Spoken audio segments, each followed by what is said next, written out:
امام یافع علیہ رحمہ فرماتے ہیں، اسکندر بادشاہ ایک شہر کو فتح کرنے کے لیے نکلا۔ اس کو کسی نے بتایا کہ وہ شہر بہت ہی مشکل سے فتح ہوگا۔ بادشاہ نے کہا وہ کیوں؟ لوگوں نے کہا اس لیے کہ اس شہر پر ایک ہی خاندان حکومت کرتا ہوا آ رہا ہے، اب اس خاندان کی 7ویں پشت ہے جو حکمرانی کر رہی ہے۔ اسکندر بادشاہ بہت ہی زیادہ بہادر اور نڈر تھا۔ وہ کہنے لگا میں تو اس شہر کو فتح کر کر ہی رہوں گا۔ اب اس نے اس شہر پر حملہ کر دیا اور خوب قتال کیا، حتیٰ کہ اس کو فتح مل گئی۔ اس نے اس بادشاہ کو بھی قتل کر دیا، اس کے وزراء کو بھی قتل کر دیا، اس کے سپاہیوں کو بھی قتل کر دیا۔ جب پورے شہر پر وہ قابض ہو گیا، اس نے فتح کے جھنڈے گاڑ دیے، تو لوگوں سے اس نے پوچھا اب یہ بتاؤ اس بادشاہ کے خاندان کا کوئی فرد زندہ ہے یا نہیں؟ جب اس نے یہ سوال کیا تو بہت سے چاپلوس قسم کے لوگ بھی ہوتے ہیں۔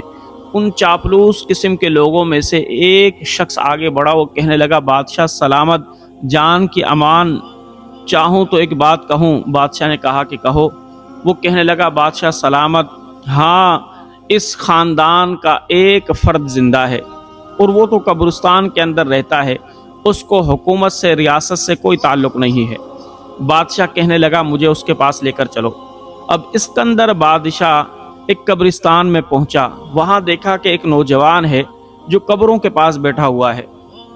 بادشاہ نے اس نوجوان سے کہا کہ تم یہاں پر کیوں بیٹھے ہوئے ہو؟ تو وہ نوجوان کہنے لگا کہ 2 قبریں کھل گئی ہیں اور ان کے اندر ہڈیاں پڑی ہوئی ہیں۔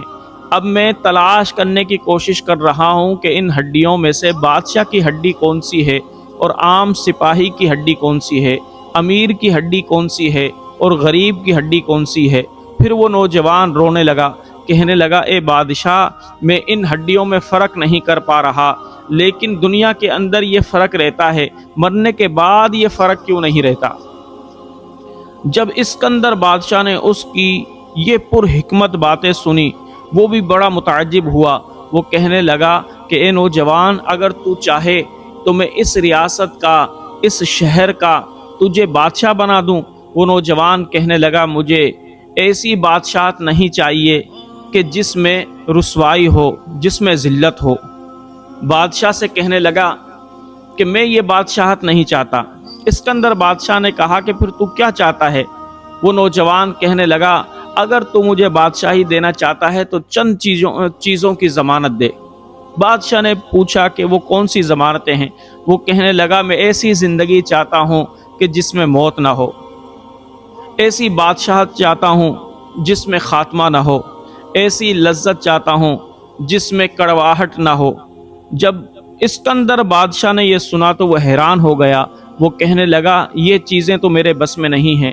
پھر وہ نوجوان کہنے لگا اے بادشاہ، جب یہ چیزیں تیرے بس میں نہیں ہیں تو میں ایسی بادشاہت کو ٹھوکر مارتا ہوں کہ جس میں ذلت و رسوائی ہو، جس میں موت ہو، جس میں بڑھاپا ہو۔ میں تو ایسی زندگی چاہتا ہوں کہ جس میں بقا ہو، خوشی ہو، جس میں عذاب نہ ہو، اور وہ زندگی آخرت والی زندگی ہے۔ اے بادشاہ اب میں تو آخرت کی تیاری کرنے میں لگا ہوا ہوں۔ جب بادشاہ نے یہ سنا تو کہنے لگا ہائے افسوس، ایسے لوگ بھی دنیا کے اندر ہوتے ہیں کہ جو بادشاہ کے خاندان سے ہوتے ہوئے بادشاہت سے کوئی تعلق نہیں رکھتے اور اللہ رب ذوالجلال کی عبادت کے اندر لگے رہتے ہیں۔ ایسے ہی نوجوان آخرت کو پہچان لیتے ہیں۔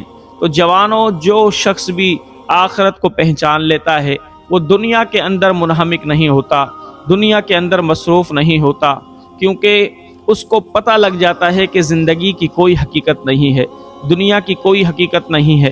زندگی تو اسی شخص کی ہے کہ جو آخرت کے کاموں کے اندر لگا رہتا ہے اور آخرت کی تیاری کرتا رہتا ہے۔